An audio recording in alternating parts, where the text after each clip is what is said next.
at the numbers, and he proceeded to do emergency landing. And somewhere over the runway, we were floating for a very long time. We also noticed on base that we ended up very high, and we actually had to slip quite a bit to get it down. And in hindsight, you should never have to slip an arrow. And, you know, we should have kind of realized something then. But we were floating over the runway for a very long time. And at some point, it became very clear to us that something wasn't right.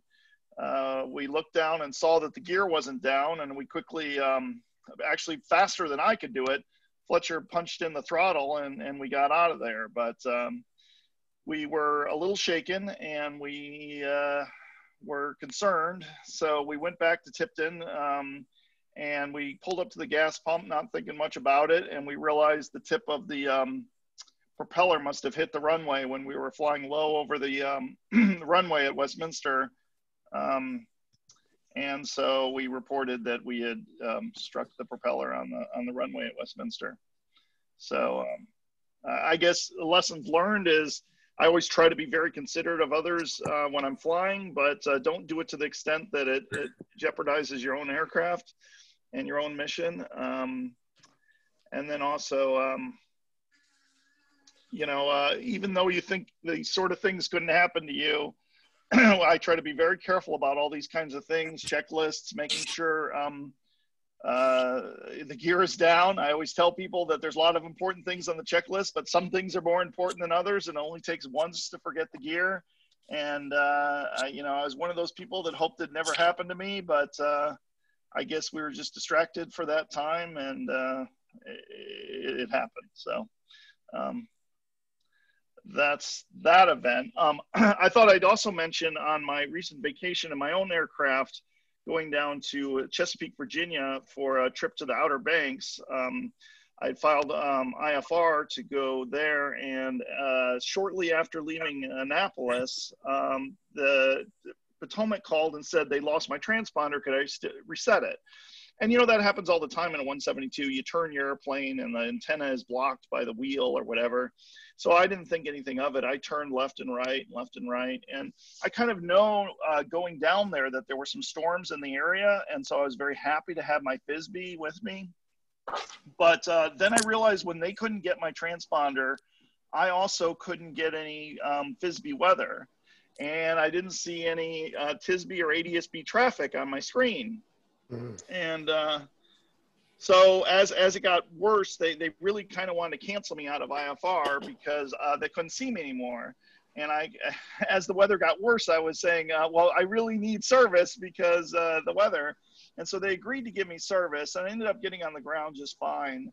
But I guess it was very surprising to me because I had a mechanic, an avionics shop in Chesapeake, look at it, and they said the entire antenna was gone. It was just the very base of the antenna was still there. And somehow the antenna had fallen off during flight. And if you look on FlightAware, you see it's somewhere over the bay. The transponder stopped sending, which is, I guess, when the antenna fell off. And anybody of us can figure out is that I must have hit a bird or something, because I don't know why else the antenna would have flown off in the middle of the flight. So that was another interesting event. Bad stuff that happened FMA in July. Rick Niles and this guy, they accidentally landed the plane without the wheels down. That's why the arrow's out. Yep, that's why the arrow's out. So. Yeah.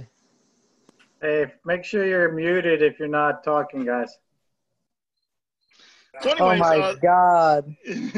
That's the two events that happened to me. One was the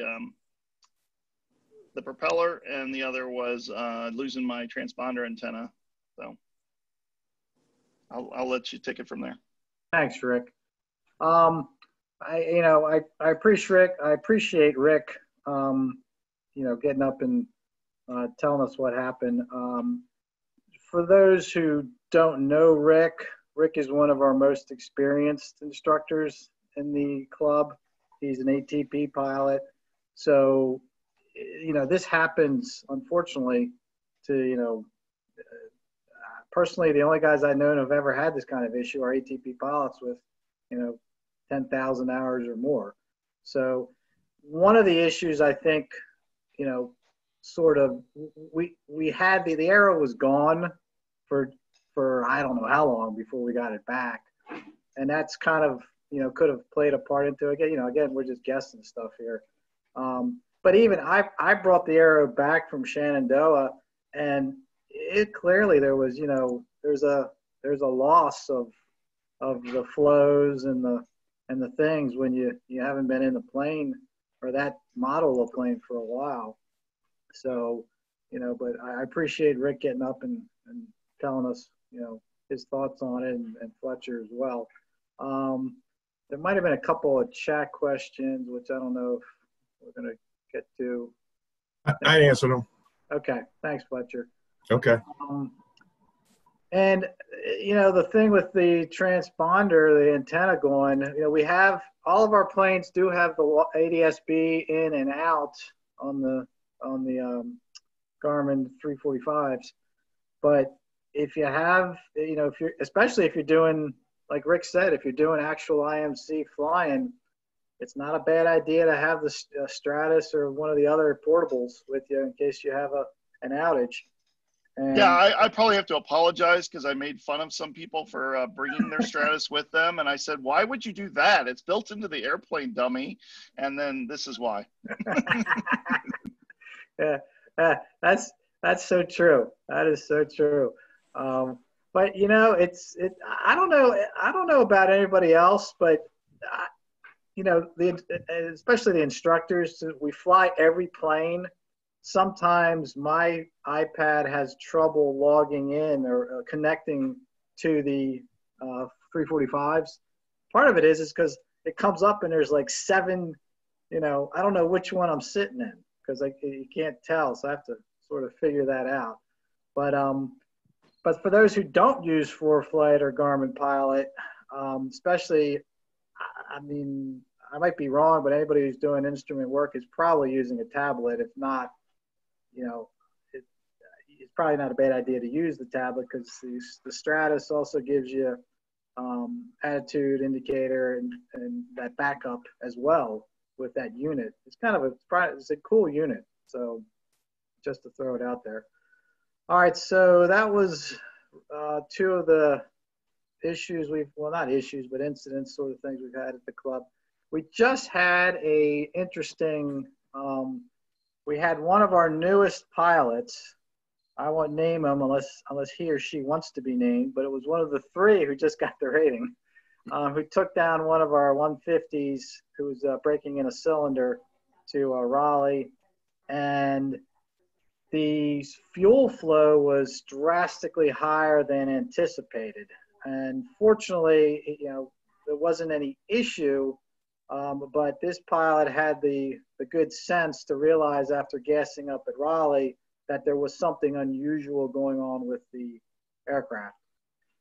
So generally a flight from Tipton to Raleigh can be done in the 150 without a fuel stop, but in his you know, calculations, he did some very good aeronautical decision making and decided he needed a fuel stop on the way back because of this higher than usual fuel burn.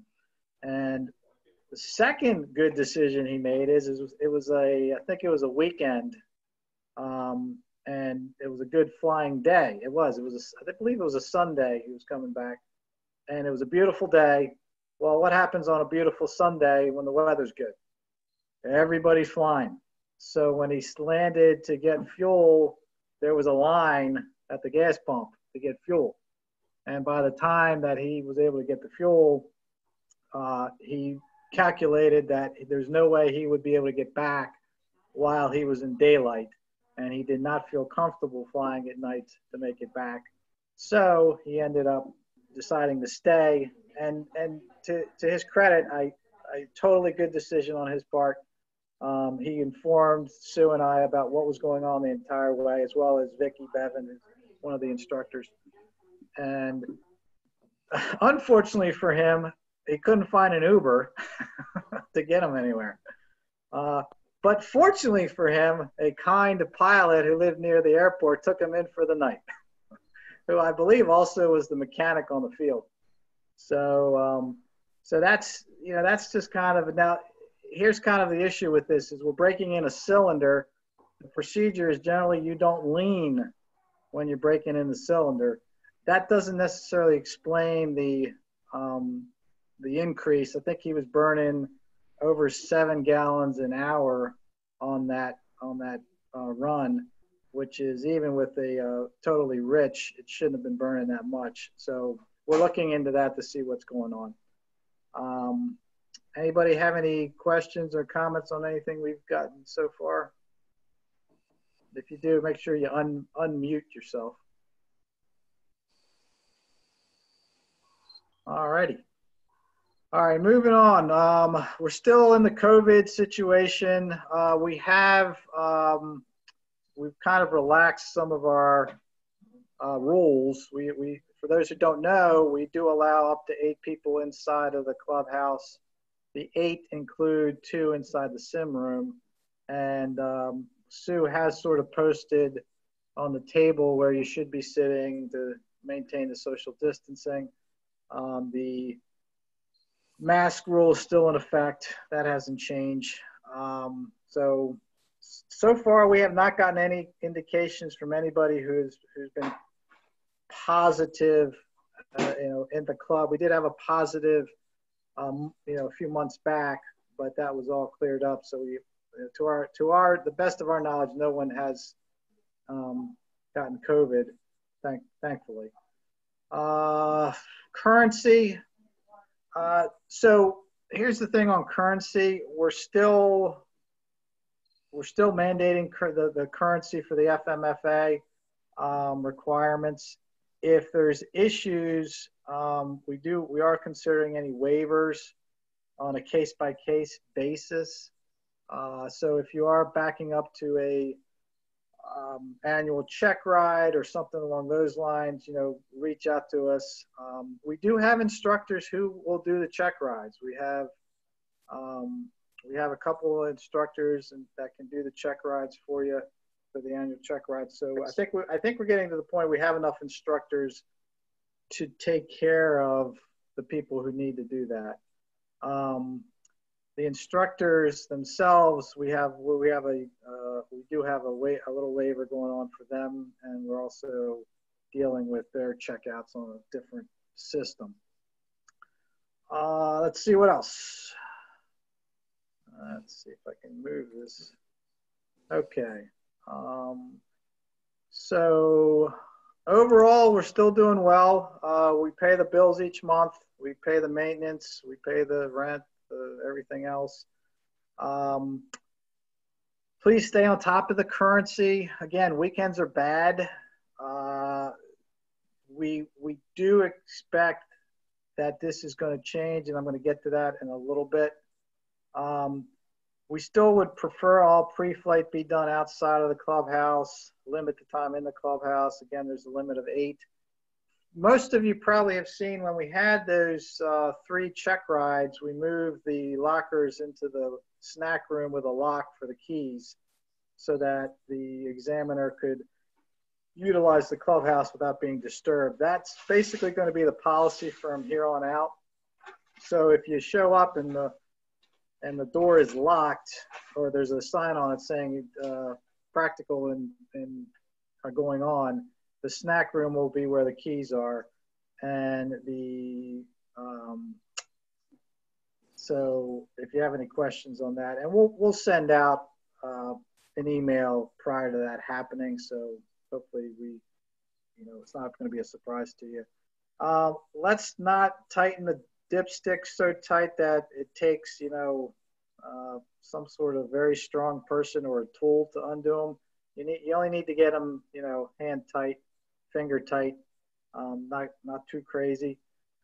Good news, sitting less than 5 feet from me is our new computer, which can handle the new Elite software for the simulator. So we plan to get that up hopefully sooner than later. For those who do not know, the simulator FAA compliance letter expired a few months back. The simulator is working. Nothing has changed other than they make us pay monies to get another letter, and there's an upgrade in the software. But hopefully we'll get that up soon, get the letter, and then we'll go back to being able to maintain currency and use that for loggable time. We've had some issues, not a lot of issues. The club as a whole has done a very good job of making sure the planes are tied up and everything's where it's supposed to be after flights. We do have a couple of slips here and there where we're finding an open door or a tie down that's not too good. So just, use your post-flight checklist and do a walk around before you walk away. My experiences I've noticed is sometimes if you get out and you get on the cell phone or you get distracted other way is where you tend to miss something. So it's almost like any other time. If you're doing a checklist or you're doing your flows and there's an interruption, great, that's fine, that's going to happen. But you got to go back and then restart again and go through so that you don't miss something. Issue that we just sort of found out about not too long ago is if you use the app to check the plane in, it does not pay for the plane. So fortunately, we had some honest soul who figured that out and said, hey, I owe you some money. And we figured out. So you can still use the app to check the plane in, but at some point, you got to go back onto your laptop or your desktop and go in and then pay with the invoice so that we get that. Any questions on that so far? We're rolling through here. Okay. Instructors, not all are flying, but we do have enough who are. If you are an instructor and you take a student, let Dan McCarroll know so that he can keep track of it and so his records. I wanted to introduce tonight Brendan Devlin. Brendan is our newest full-time instructor. Brendan is going to be probably at the club a lot, and we are sort of transitioning duties to him, including staying on top of the maintenance and pretty much anything else that he's willing to take that we can give to him. And he, if he's going to be a full-time instructor and hopefully have a full-time instructor load, we expect him to be there a lot so that will give us a presence on the field that's more than obviously what Sue and myself are doing, because I have a full-time job and Sue's got a full-time life that doesn't include being at the airport 24/7. So Devlin, if you can just pop in and introduce yourself and give us a little background on who you are, where you're from, and your favorite hobbies besides flying. Hi, my name is Brendan. Thank you so much for that introduction. I'm a flight instructor. My previous flight instructing job was with the midshipmen over the summer, just on that temporary contract. The guys were trying to select aviation for their service. They get about 10 hours and go ahead and solo. Learned to fly down in Florida. Prior to that, I was dispatcher for Virgin Atlantic.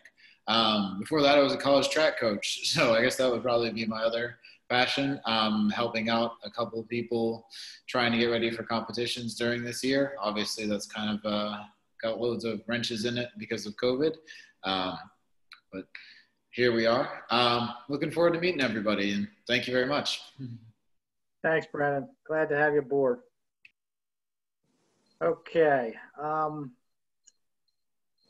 So I wanted to give you guys a heads up.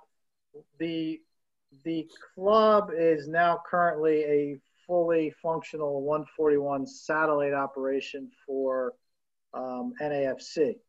We were always a 141 sort of satellite, but we're now a little more official on that. And obviously there's pluses to it. There's a couple of minuses to it, but there are pluses to it. For most of us, we're probably still going to be doing Part 61 in terms of the instructing. But if you're looking for a new rating, if you're looking for an instrument rating, your commercial, your CFI, anything like that, and you want to go 141 and you can do it, there is benefits to doing that. And if you want to explore that, I would strongly suggest you talk to Brendan. You can also talk to Vicky Bevan as well, because Vicky's one of our other 141 instructors. Basically, for those who don't know, the difference is it's more structured in 141, but it can be done quicker, and some of the time requirements are less than on the 61 side. So for some people, it's definitely a better format to go. For other people, it's not. If you're going to do it when you want to do it, and that's great. You can do part 61 on your own time, and life is good. Like I said, if you have any questions, I'd reach out to Brendan or Vicky, and they can talk you through that. All right, let's see what we got next. All right, plane status and upgrades. Everybody wants to hear about that. So one of the issue, well, not the issue, but with the 141 satellite, we're actually going to be getting more tighter on maintenance, and Brandon's going to be involved in that, and actually has already started being involved in that. So that's good. But if we go through the radio or through the aircraft, biggest issue we've had recently was 782 Fox Mike has a shimmy that is intermittent, but it's not the normal shimmy on the nose wheel. It tends to be a shimmy on the mains. Dave Hopkins has looked at it. He thought he had it fixed, but it looks like we had a shimmy again, I believe, yesterday. So we'll be looking into what's going on with that. It's, our luck is we have a shimmy on wheels that generally don't shimmy. So it's just kind of our luck.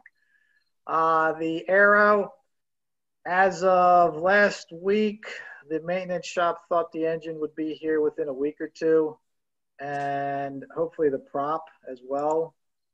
The maintenance plan is to have the Warrior, if it's not already in the hangar, to go in the hangar. We already have the engine for the Warrior, so we're going to actually just swap that engine out starting this week, assuming he gets to it this week. So best case scenario, the Warrior will be down for probably a week to 10 days to swap out the engine. And then hopefully by the time that's done, the Aero engine will be here and he can start getting the Aero done. There was some questions on the Aero at the board meeting today. So for those who don't know, the Aero we did have the G5 installed. It's a very sweet piece of machine avionics.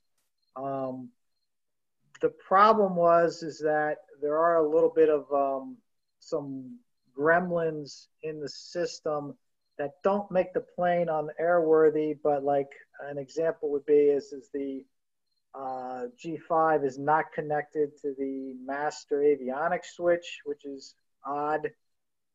There's also an issue with the VOR indicator not necessarily getting a good signal from the second Garmin 430. So I want to check the gear warning sound. The gear warning sound. So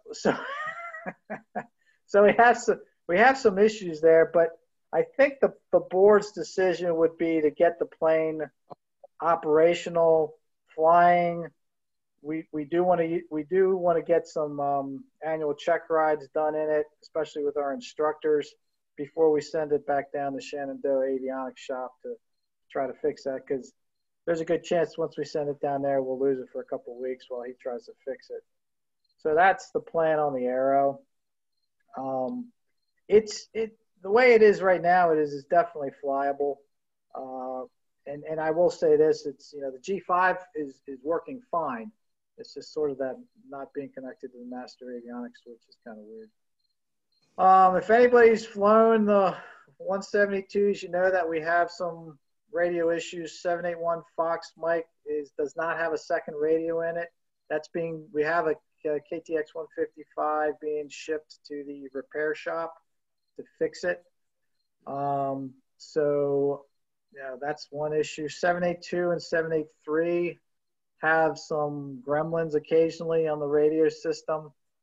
we got a phone call a few days ago from Bay Bridge. Looks like they've just hired a avionics guy who we may send one over to and see if he can sort of troubleshoot and see what's going on. As anybody who owns a plane or deals with maintenance knows, finding a good avionics shop is hard.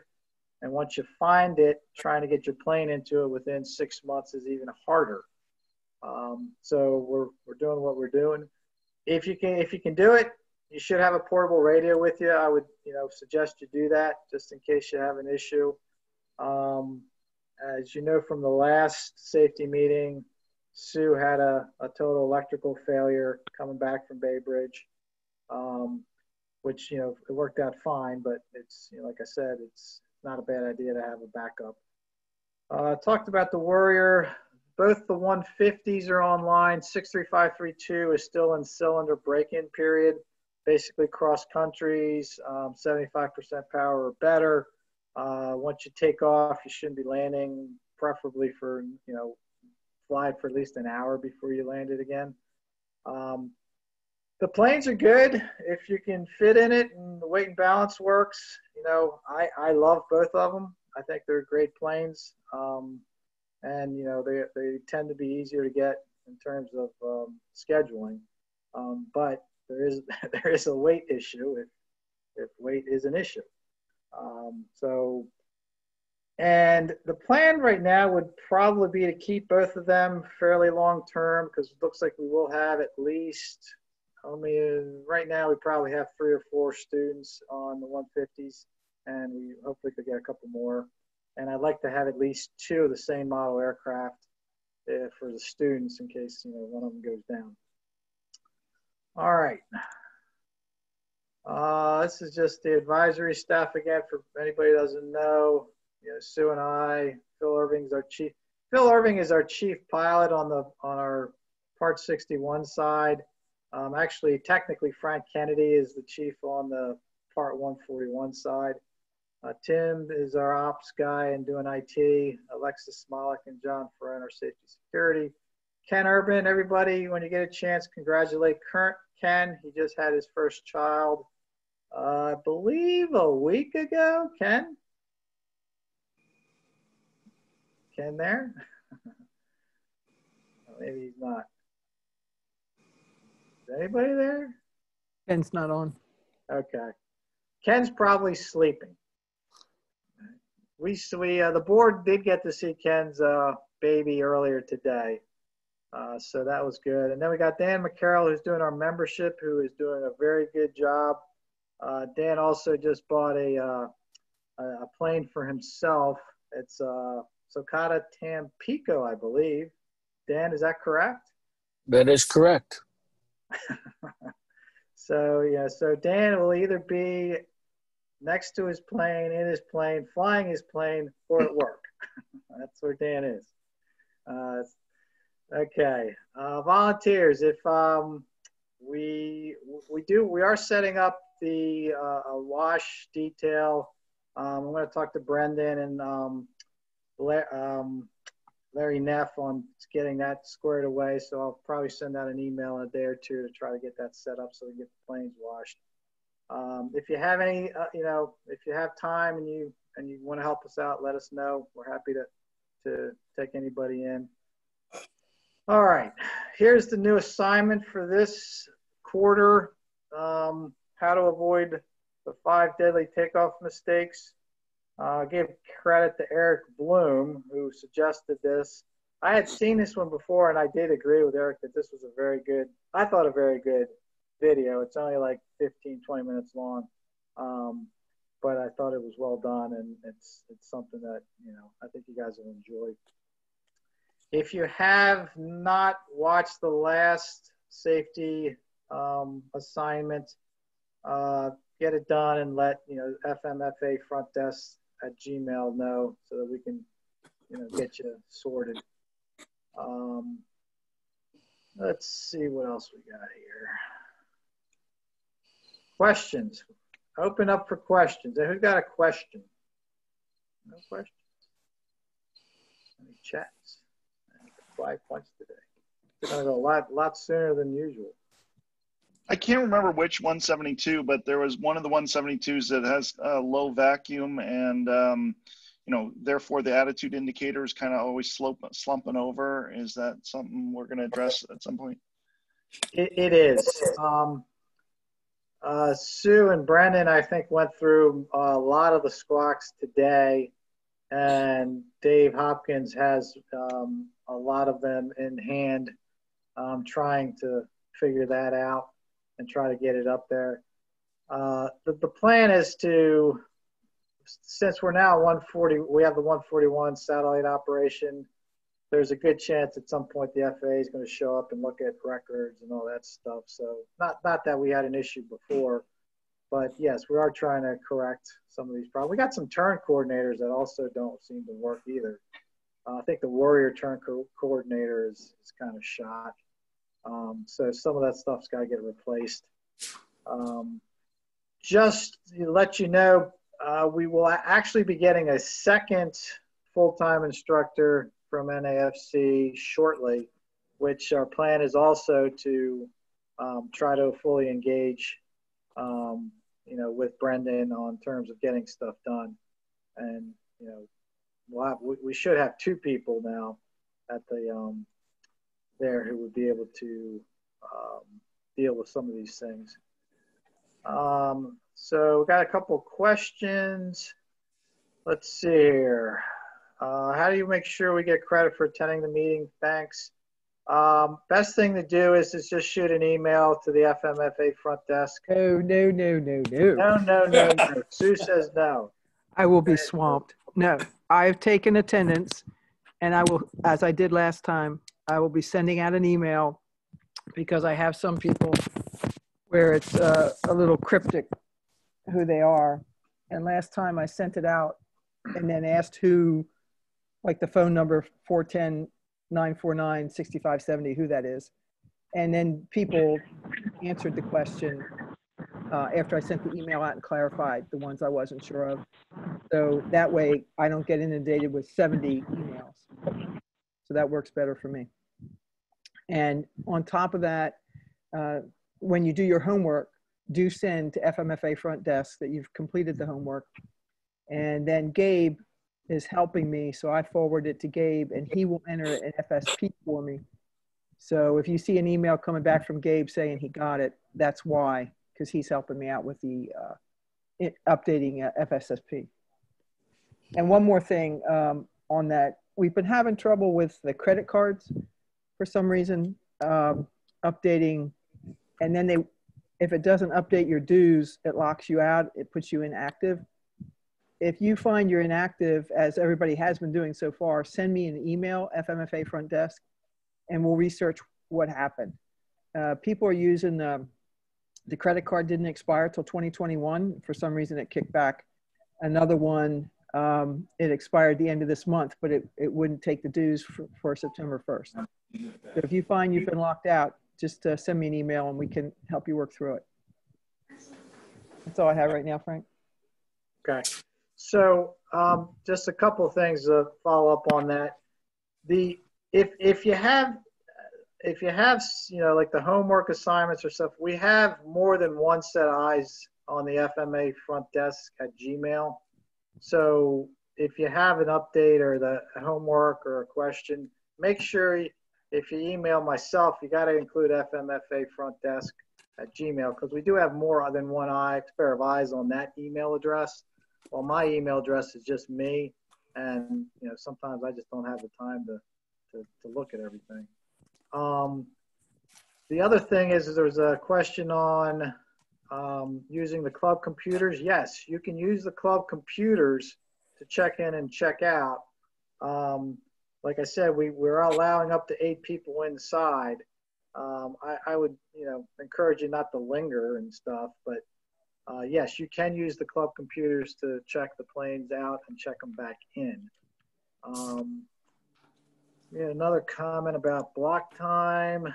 You can play block time a couple different ways. You can go on an FSP and do it, and it'll just charge your credit card. Or we said it had to be checked. Right. Well, if you do it that way, you don't get the benefit of the extra. They write a check for $1,000 because I've just had 3 this week. So write a check for $1,000 to FMFA and stick it in the safe, and then your account will be updated. So it's got to be checked to get the 5%. Correct. If you just want to throw $1,000 on there, you can do it on a credit card. You're just going to get the $1,000. You won't get the bonus. You don't get the extra. Yeah. But if you're trying to hide it from your spouse, or then have at it. I had another thing. Let's see, another chat here. The VA benefits, that goes through CCBC. Yeah. The GI Bill. I would talk to Vicky or Brendan about that, James, because they'll be able to. The 141 is the stuff that you can use the GI Bill for. So they would be the people to talk to, because honestly, I don't know the process, and I don't think Sue does either. So no, Vicky or Brendan would be the one to talk to about that. All right, Phil, do you have anything you want to say?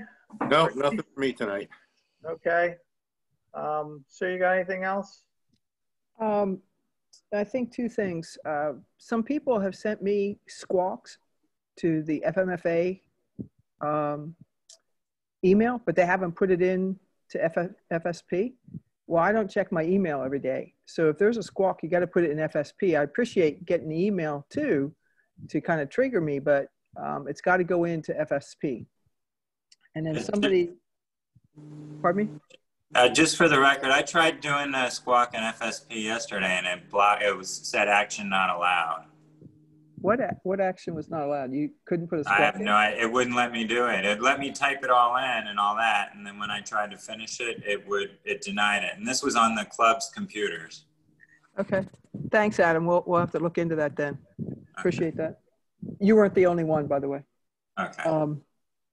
And somebody asked if the check ride at Lee would count for our check rides.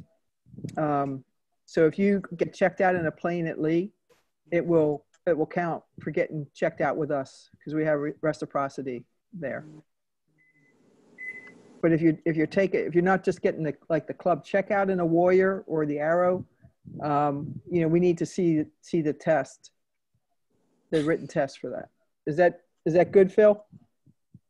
That's correct, Sue. Yes. Okay. Thank you. That's all I have, Frank.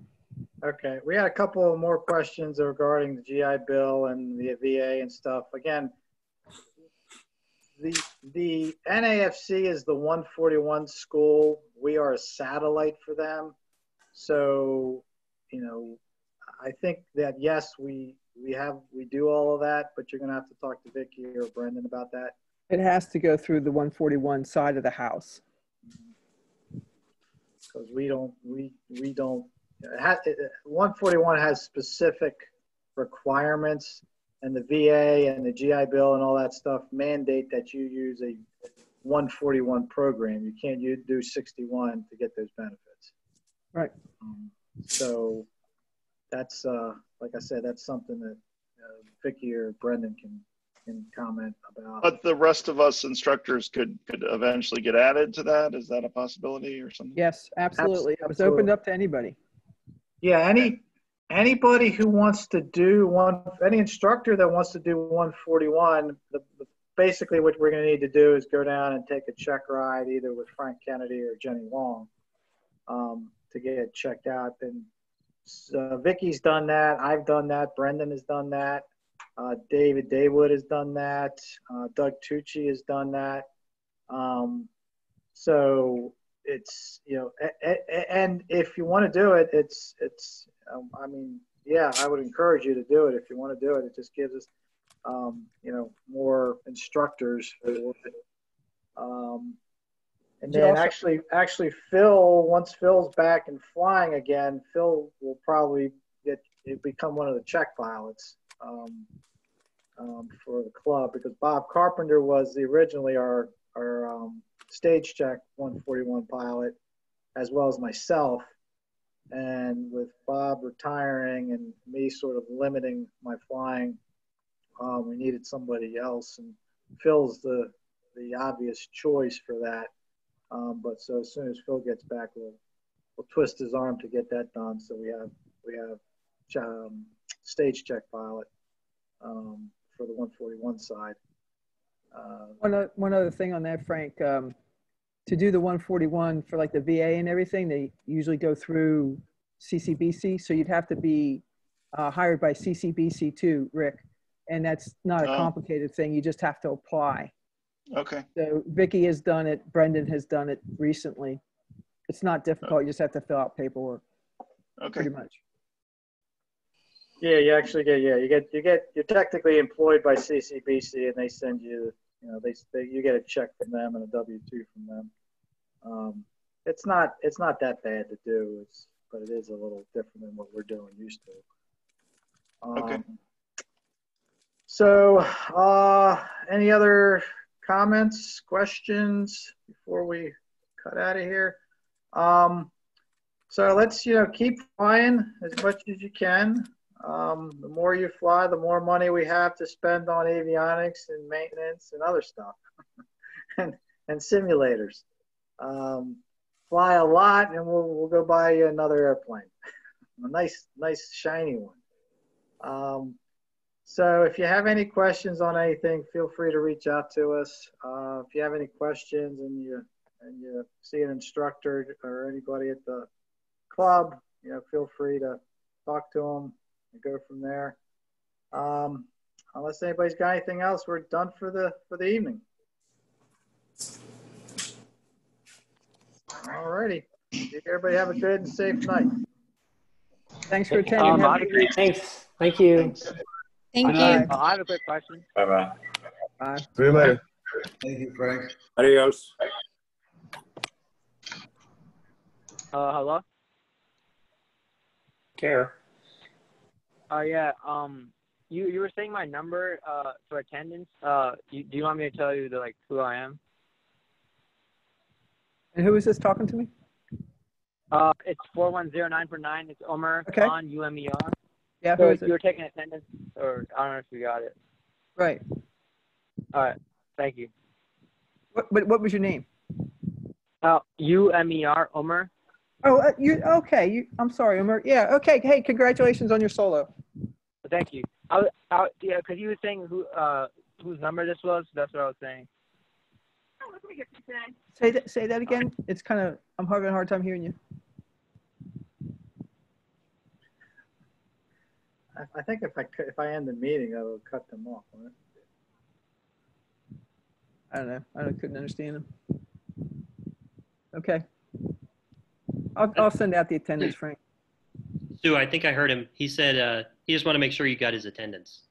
Yeah, I got his phone number. It was Umer. Yeah, I got Umer. Yeah. He's down. That's He's all. good. He's good. Okay, thank you. All right, see you. See you, Ray. See you, Ray.